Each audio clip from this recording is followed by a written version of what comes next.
വിശുദ്ധമത്തായി അറിയിച്ച നമ്മുടെ കർത്താവ് ഈശോ മിശിഹായുടെ പരിശുദ്ധ സുവിശേഷം.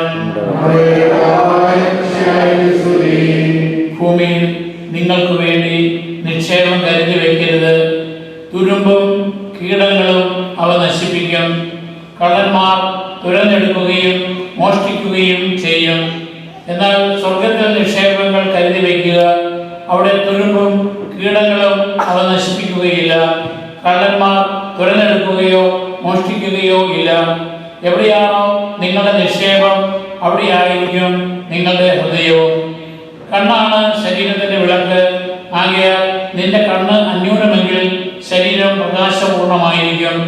കണ്ണ് ദുഷ്ടമാണെങ്കിലോ ശരീരം അന്ധകാരത്തിലായിരിക്കും. അതിനാൽ നിന്റെ പ്രകാശം അന്ധകാരമാണെങ്കിൽ ആ അന്ധകാരം എത്രയോ വലുതായിരിക്കും. രണ്ട് യജമാനന്മാരെ സേവിക്കാൻ ആർക്കും സാധിക്കുകയില്ല. കാരണം ഒന്നുകിൽ ഒരുവനെ ദ്വേഷിക്കുകയും അവനെ സ്നേഹിക്കുകയും ചെയ്യും, അല്ലെങ്കിൽ ഒരുവനെ ബഹുമാനിക്കുകയും അവനെ നിന്ദിക്കുകയും ചെയ്യും. ദൈവത്തെയും മാമോനെയും ഒരുമിച്ച് സേവിക്കാൻ നിങ്ങൾക്ക് സാധിക്കുകയില്ല.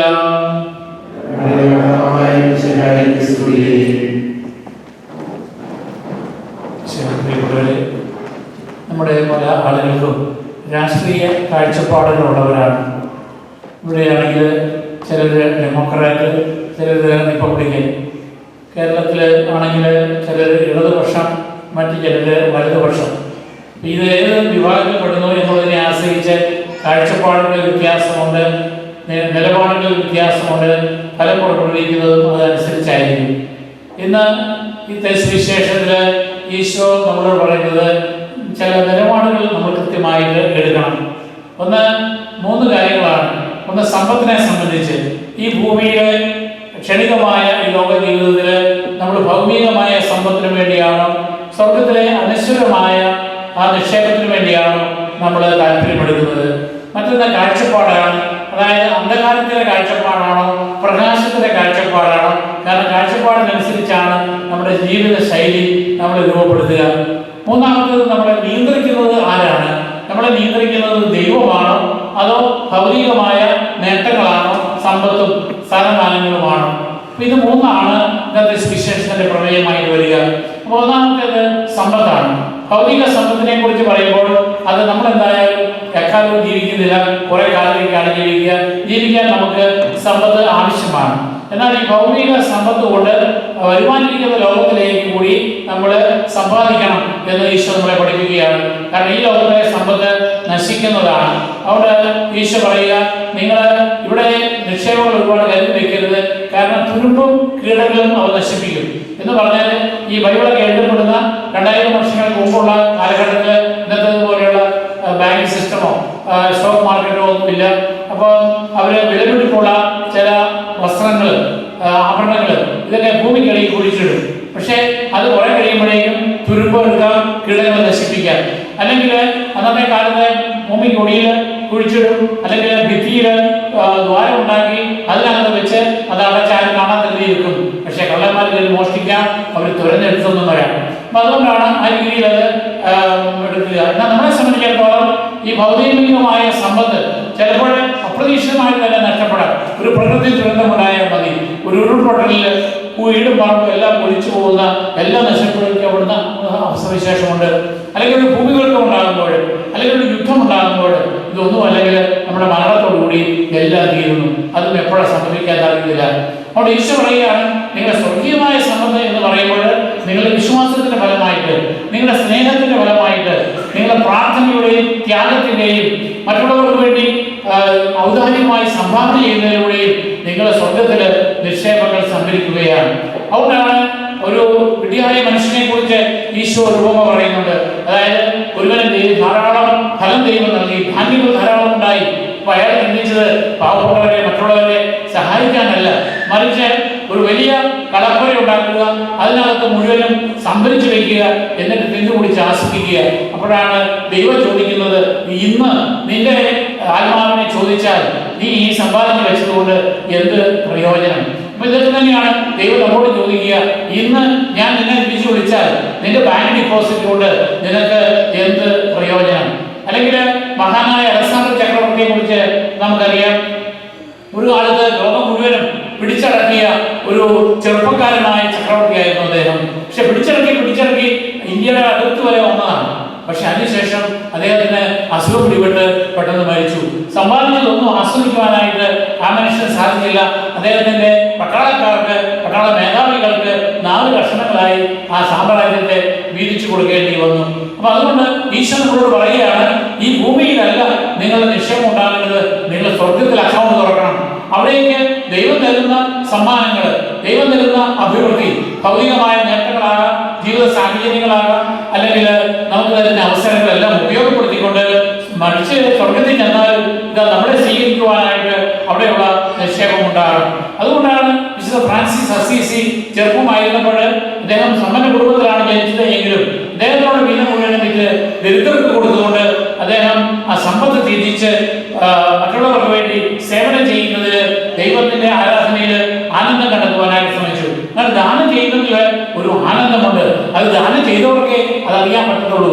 സമ്പത്ത് കൂട്ടിവെക്കുമ്പോൾ ബാങ്ക് അക്കൗണ്ടൊക്കെ നോക്കുമ്പോൾ ഒരു സന്തോഷമുണ്ട്. പക്ഷേ ഈ സന്തോഷം പരിമിതമാണ് എന്ന് ഈശോ നമ്മളെ പഠിപ്പിക്കുകയാണ്. അതുകൊണ്ട് സമ്പത്ത് കയറി നമ്മളെ നിയന്ത്രിക്കാതെ നമ്മൾ സമ്പത്തിനെ നിയന്ത്രിക്കുവാൻ സാധിക്കണം. അതുകൊണ്ടാണ് യൂദാസിനെ മറ്റു ശിഷ്യന്മാരിൽ നിന്ന് വ്യത്യസ്തമാക്കുന്നത്. അപ്പൊ നമ്മുടെ അപ്പോസ്തലന്മാരും ആദ്യം അവർക്ക് ഉണ്ടായിരുന്നത് എല്ലാം ഉപേക്ഷിച്ചു, ഈശോയുടെ പിന്നാലെ കൂടി. അവരുടെ കുടുംബം ഉപേക്ഷിച്ചു, ജോലി ഉപേക്ഷിച്ചു, എല്ലാം ഉപേക്ഷിച്ച് ഈശോയുടെ പിന്നാലെ കൂടി. പക്ഷെ കുറെ കഴിയുമ്പോൾ യൂദാസിന്റെ പണത്തോട് ആർത്തി കൂടി. അപ്പോഴേക്കും സമ്പത്ത് അവനെ നിയന്ത്രിക്കാൻ തുടങ്ങി. അവൻ സമ്പത്തിനെ നിയന്ത്രിക്കുകയല്ല, മറിച്ച് സമ്പത്ത് അവനെ നിയന്ത്രിക്കുകയാണ്. നമ്മളെ സംബന്ധിച്ച് ആലോചിച്ച് നോക്കുക, നമ്മളെ നിയന്ത്രിക്കുന്നത് ഈ ഭൗതിക നേട്ടങ്ങൾക്ക് വേണ്ടിയുള്ള കൊതിയാണോ, അഭിവാഞ്ചയാണോ, അതോ നമ്മൾ മറ്റുള്ളവരെ നിയന്ത്രിക്കാനായിട്ട് നമുക്ക് സാധിക്കുന്നുണ്ടോ? രണ്ടാമത്തെ ഈശോ പറയുന്ന കാഴ്ചപ്പാട്, നിങ്ങളുടെ കണ്ണ് ന്യൂനമാണെങ്കിൽ, കണ്ണ് എന്ന് പറയുന്നത് ഈ ബാഹ്യമായ കണ്ണിനെ കുറിച്ചുള്ള കാഴ്ചപ്പാടിനെ കുറിച്ചാണ്. ഈ ലോകത്തെ കുറിച്ചുള്ള കാഴ്ചപ്പാട് എന്താണ്? അതായത് നമുക്കറിയാം കമ്മ്യൂണിസം ഉണ്ട്, അത് ദൈവവിശ്വാസമില്ല, ഭൗതികവാദമാണ്. അല്ലെങ്കിൽ മുസ്ലിങ്ങളുണ്ട്, മുസ്ലിങ്ങളെല്ലാം മറ്റാരും ഈ ലോകത്തിൽ ഉണ്ടാകാൻ പാടില്ല, കാരണം ലോകം മുഴുവനും ഇസ്ലാം പ്രചരിപ്പിക്കണമെന്നാണ് അവർ ചിന്തിക്കുക, അല്ലെങ്കിൽ അവരെ പഠിപ്പിക്കുക. ക്രൈസ്തവർക്കുള്ള കാഴ്ചപ്പാട് വേറെന്താണ്? അതായത് എല്ലാ മനുഷ്യരും ദൈവത്തിന്റെ മക്കളാണ്. നമ്മൾ വചനം പ്രസംഗിക്കുക, വിശ്വസിക്കുന്നവർക്ക് മാമോദിസ നൽകി സഭയിൽ അംഗങ്ങളാക്കുക, ജാതിമത ഭേദമന്യേ എല്ലാവർക്കും ക്ഷമയും കരുണയും സ്നേഹവും പങ്കുവെക്കലും നൽകുക. ഓരോ കാഴ്ചപ്പാടുകൾ വ്യത്യസ്തങ്ങളാണ്. ആ കാഴ്ചപ്പാടിനനുസരിച്ചാണ് നമ്മൾ പ്രവർത്തിക്കുക. ഉദാഹരണമായിട്ട് ബൈബിളിലെ ഉൽപ്പത്തി പുസ്തകത്തിന്റെ 13-ാം അധ്യായം 8 മുതൽ 12 വരെയുള്ള വാക്യങ്ങളിൽ പറയുന്ന ഒരു സംഭവമുണ്ട്. അതായത് ഈജിപ്തിൽ നിന്ന് ധാരാളം സമ്പത്തൊക്കെ ആയിട്ട് അബ്രാഹവും ലോത്തും തിരികെ വന്നു. വാഗ്ദത്ത ഭൂമിയിൽ പ്രവേശിച്ചു കഴിഞ്ഞപ്പോൾ അവരുടെ ജോലിക്കാരിലൊക്കെ പ്രശ്നമായി. അപ്പൊ അതുകൊണ്ട് അതൊന്ന് വേർതിരിക്കണം. അതുകൊണ്ട് അബ്രാഹം പറഞ്ഞു ലോത്തിനോട്, നിനക്ക് ഇഷ്ടമുള്ള സ്ഥലം എടുത്തു. കാരണം അവൻ ആശ്രയിക്കുന്നത് ദൈവത്തിലാണ്, എന്നാൽ ലോത്ത് ആശ്രയിക്കുന്നത് ഭൗതിക സമ്പത്തിലാണ്. അതുകൊണ്ട് അവൻ നോക്കിയപ്പോൾ ഏറ്റവും ഫലഭൂയിഷ്ഠമായിട്ടുള്ളത് സ്വതം ഗൊമോറ ദേശങ്ങളാണ്. അതായത് യോർദാൻ നദിയുടെ ആ തീരപ്രദേശങ്ങളിലെല്ലാം ഫലഭൂയിഷ്ഠമായിട്ട് നിൽക്കുന്നു. പക്ഷെ അതുകൊണ്ട് അവൻ അത് തിരഞ്ഞെടുത്തു. അബ്രഹാം അതിന് ഫലഭൂഷണമല്ലാത്ത സ്ഥലം ബാക്കി കിട്ടി. പക്ഷെ അബ്രഹാം ദൈവത്തിൽ ആശ്രയിച്ചു, അബ്രഹാമിന് ദൈവത്തിന് കൃപയുണ്ടായി. എന്നാൽ ലോത്തിനാകട്ടെ അവിടെയുള്ള സമ്പന്നന്മാരായ ആളുകൾ പാപികളായിരുന്നതുകൊണ്ട് സ്വതോം ഗൊമോറ അഗ്നിയാല് ഗന്ധകത്താല് നശിപ്പിക്കപ്പെടുന്ന അനുഭവം. അവസാനം എല്ലാം ഉപേക്ഷിച്ച് ഭാര്യയെ കണ്ട് പെൺമക്കളുമായിട്ട് വിളിച്ചോടി പോകേണ്ടി വരുന്നു. അതിനിടയ്ക്ക് ഭാര്യ തിരിഞ്ഞു നോക്കിയിട്ട് ഉപ്പുതുണായി പോകുന്നു. അപ്പൊ നമ്മൾ ആശ്രയിക്കുന്നത് ദൈവത്തിലാണെങ്കിൽ ദൈവത്തിന്റെ കൃപ നമുക്ക് ഒരുപാട് നഷ്ടങ്ങൾ ഈ ഭൂമിയിൽ ഉണ്ടാകുന്നതായിട്ട് തോന്നിയെങ്കിലും ശാശ്വതമായി നിലനിൽക്കുന്നത് ദൈവത്തിന്റെ കൃപയാണ് എന്ന് നമ്മൾ തിരിച്ചറിയണം. സോളമന് വ്യത്യസ്തമായ ഒരു കാഴ്ചപ്പാടുണ്ടായി. ധാരാളം ഭാര്യമാരുള്ള സോളമന് ബത്ശേബ കുളിക്കുന്നത് കണ്ടപ്പോൾ അവളിൽ ആകർഷണം തോന്നുകയും ഊറിയായ ഭാര്യയാണെന്ന് അറിഞ്ഞിട്ട് പോലും അവളുമായി ലൈംഗിക ബന്ധത്തിൽ ഏർപ്പെടുകയും ചെയ്തിട്ട് ഊറിയായ പടകളത്തിലേക്ക് വീണ്ടും വിട്ടിട്ട് അവനെ കൊന്നുകളയുന്ന അവസ്ഥാവിശേഷം. ഒരു ഭാഗത്തോടുകൂടിയ മറ്റൊരു ഭാഗം കാഴ്ചപ്പാടിലുള്ള വ്യത്യാസമാണ് അവിടെ സോളമൻ ഉണ്ടാവുക. അതുപോലെ തന്നെയാണ് അഹാബ് രാജാവ് യെസിബൽ രാജ്ഞിയും നാബോത്തിന്റെ മുന്തിരിത്തോട്ടം പിടിച്ചെടുക്കാൻ വേണ്ടി ഈ നാബോത്തിനെ കൊന്നുകളയുന്ന അവസ്ഥാവിശേഷം ഉണ്ടാകുന്നുണ്ട്. അപ്പൊ നമ്മുടെ കാഴ്ചപ്പാട് ഭൗതികമായ നേട്ടത്തിന് വേണ്ടി, ലൈംഗികമായ ആസക്തിക്ക് വേണ്ടി, അല്ലെങ്കിൽ മറ്റുള്ളവരുടെ മുമ്പിൽ പ്രമാണിയാകാൻ വേണ്ടി, സ്ഥാനമാനങ്ങൾക്ക് വേണ്ടിയാണ് നമ്മൾ ജീവിക്കുന്നത് എന്ന് വരിക ദൈവത്തിന്റെ കൃപ നമുക്ക് നഷ്ടപ്പെടുകയാണ്. അതുകൊണ്ട് അന്ധകാരത്തിന്റെ ശക്തിയിൽ നിന്ന് പ്രകാശത്തിലേക്ക് നമ്മൾ വരണം. അതുകൊണ്ടാണ് ഈശോ പറഞ്ഞത്, ഞാൻ ലോകത്തിന്റെ പ്രകാശമാകുന്നു, എന്നിൽ ചലിക്കുന്നവൻ അന്ധകാരത്തിൽ നടക്കുകയില്ല. മൂന്നാമത്തെ പോയിന്റായിട്ട് സുവിശേഷത്തിൽ പറയുക, നമ്മളെ നിയന്ത്രിക്കുന്നത് ദൈവമാണോ സാത്താനാണോ? അതായത് ദൈവത്തെയും മാമോനെയും ഒരുപോലെ സേവിക്കാൻ പറ്റുകയില്ല. മാമോൻ എന്ന് പറഞ്ഞാൽ ഭൗതിക സമ്പത്ത്. ആ ഭൗതിക സമ്പത്ത് എന്ന് പറയുമ്പോൾ അത് സാത്താന്റെ പ്രേരണയിലുള്ളതാണ്. അതായത് യുവദാസനെ നിയന്ത്രിച്ചത് മാമോനായിരുന്നു. അപ്പൊ അതുകൊണ്ടാണ് ഒരു ചെറുപ്പക്കാരൻ വന്ന് ഈശോയോട് ചോദിച്ചു, നിത്യജീവൻ അവകാശമാക്കാൻ ഞാൻ എന്ത് ചെയ്യണം? അപ്പൊ ഈശോ പറഞ്ഞു, ഈ പ്രമാണങ്ങൾ എന്ത് വായിക്കുന്നു? നിന്റെ ദൈവമായ കർത്താവിനെ പൂർണ്ണാത്മാവോടും പൂർണ്ണ ഹൃദയത്തോടും പൂർണ്ണ ശക്തിയോടും സ്നേഹിക്കണം, അയൽക്കാരൻ നിന്നെ പോലെ സ്നേഹിക്കുന്നതെല്ലാം ഞാൻ പാലിക്കുന്നുണ്ട്. പക്ഷെ എനിക്കെന്തോ ഒരു മനസ്സിനൊരു സന്തോഷം തോന്നുന്നില്ല, ഒരു ആനന്ദം തോന്നുന്നില്ല. അപ്പോഴാണ് പറഞ്ഞത്, നിന്റെ ഭൗതിക സമ്പത്തെല്ലാം വിറ്റ് ദരിദ്രർക്ക് കൊടുക്കുക, അപ്പോൾ എന്നിട്ട് നീ എന്നെ അനുഗമിക്കുക, അപ്പോൾ നിനക്ക് സ്വർഗത്തിൽ സന്തോഷമുണ്ടാകും, നിത്യജീവൻ അവകാശമാക്കുകയും ചെയ്യും. അതുകൊണ്ടാണ് ഈശോയെ കാണാനായിട്ട് സിക്കമോർ മരത്തിന് മുകളിൽ കയറിയിരുന്ന സക്കൈവസിനോട് ഈശോ താഴെ ഇറങ്ങി വരാൻ പറഞ്ഞ് അവന്റെ വീട്ടിൽ പോയി ഈശോ വിരുന്ന് അനുഭവിച്ചു കഴിഞ്ഞപ്പോൾ ഈ സക്കൈവസ് സോമനസാരെ പറഞ്ഞു, എന്റെ വസ്തുവിൽ പകുതി ഞാൻ ദരിദ്രർക്ക് ദാനം ചെയ്യുന്നു.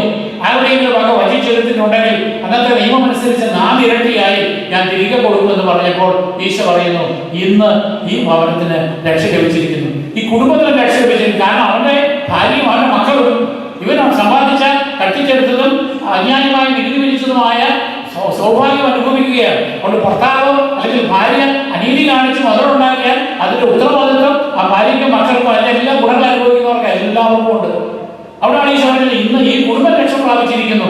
അപ്പൊ നമ്മള് ചിന്തിക്കേണ്ടതാണ്, ഈ സമ്പത്ത് അപകടകരമായിട്ട് നമ്മളെ നിയന്ത്രിക്കാതെ സമ്പത്ത് കൊണ്ട് നമ്മൾ മറ്റുള്ളവർക്ക് നന്മ ചെയ്തുകൊണ്ട് സഭയോട് ചേർന്ന് പ്രവർത്തിച്ചുകൊണ്ട് നമ്മുടെ സ്വർഗ്ഗരാജ്യം നേടുവാനായിട്ട് സാധിക്കണം. അപ്പൊ അതുകൊണ്ട് നമ്മളുടെ ചോദ്യം ഇതാണ്, നമ്മൾ ഏത് പക്ഷത്താണ്? ഡെമോക്രാറ്റ് ആണോ, റിപ്പബ്ലിക്കൻ ആണോ, ഇടതുപക്ഷമാണോ വലതുപക്ഷമാണോ എന്നുള്ളതല്ല ചോദ്യം. നമ്മൾ ഭൗതിക സമ്പത്തിന് വേണ്ടിയാണോ ജീവിക്കുന്നത്, അതോ സ്വർഗീയ നിക്ഷേപത്തിന് വേണ്ടിയാണോ നമ്മൾ ശ്രമിക്കുന്നത്? നമ്മുടെ ദൈവിക കാഴ്ചപ്പാടനുസരിച്ചാണോ ജീവിക്കുന്നത്, അതോ തിന്മയുടെ കാഴ്ചപ്പാടനുസരിച്ചാണോ ജീവിക്കുന്നത്? മറ്റുള്ളവരെ ദ്രോഹിക്കുക, മറ്റുള്ളവരെ ചൂഷണം ചെയ്ത് മുതലുണ്ടാക്കുക, ആ രീതിയിലാണോ? അങ്ങനെ വരുമ്പോഴാണ് പലപ്പോഴും കുടുംബത്തിലെ മാതാപിതാക്കളും മക്കളും തമ്മിൽ പ്രശ്നങ്ങളുണ്ടാകുക. കാരണം മാതാപിതാക്കൾ കുറെ കൂടുതൽ ചാരിറ്റി ചെയ്യാന്ന് വെച്ചാൽ മക്കൾ കയറി ഉടക്കും. അല്ലെങ്കിൽ എനിക്ക് വീതം തരുന്നത് അവന് ഈ കൂടുതൽ കൊടുത്തത് എനിക്ക് കുറച്ചേ കിട്ടിയുള്ളൂ എന്ന് പറഞ്ഞ് വഴക്കുണ്ടാകും. അതിന് സഹോദരങ്ങൾ തമ്മിൽ ഈ വീതം വെക്കലിൽ തർക്കമുണ്ടാകും. കച്ചവടം നടത്തുന്നവർ തമ്മിൽ തർക്കമുണ്ടാകും. അതായത് ലാഭവിഹിതം വെക്കുന്നതിന്, കൊള്ളക്കാരുടെ തമ്മിൽ തർക്കമുണ്ടാകും, കൊള്ള മുതൽ വീതം വെക്കുന്നതിനെ സംബന്ധിച്ച്. ഇപ്പൊ നമ്മൾ ഈ ഭൗതികതയ്ക്കാണ് കൂടുതൽ പ്രാധാന്യം കൊടുക്കുന്നെങ്കിൽ നമുക്കവിടെ സന്തോഷമല്ല, കുടുംബത്തിൽ തകരാറാണ് ഉണ്ടാവുക. ഭാര്യ ഭർത്താവ് തമ്മിൽ പ്രശ്നം ഉണ്ടാകും, സഹോദരങ്ങൾ തമ്മിൽ ഉണ്ടാകും. അതുകൊണ്ട് നമ്മളെ നയിക്കുന്നത് ദൈവമായിരിക്കണം, അല്ലാതെ ഭൗതിക സമ്പത്തോ ആർത്തിയോ ആകരുത്. അതുകൊണ്ട് നമുക്ക് നമ്മളോട് തന്നെ ചോദിക്കുക, ഇപ്പൊ ഈ നിമിഷം മരിച്ചാൽ സ്വർഗത്തിൽ എനിക്ക് അവിടെ വല്ലതും ഉണ്ടോ എന്ന്.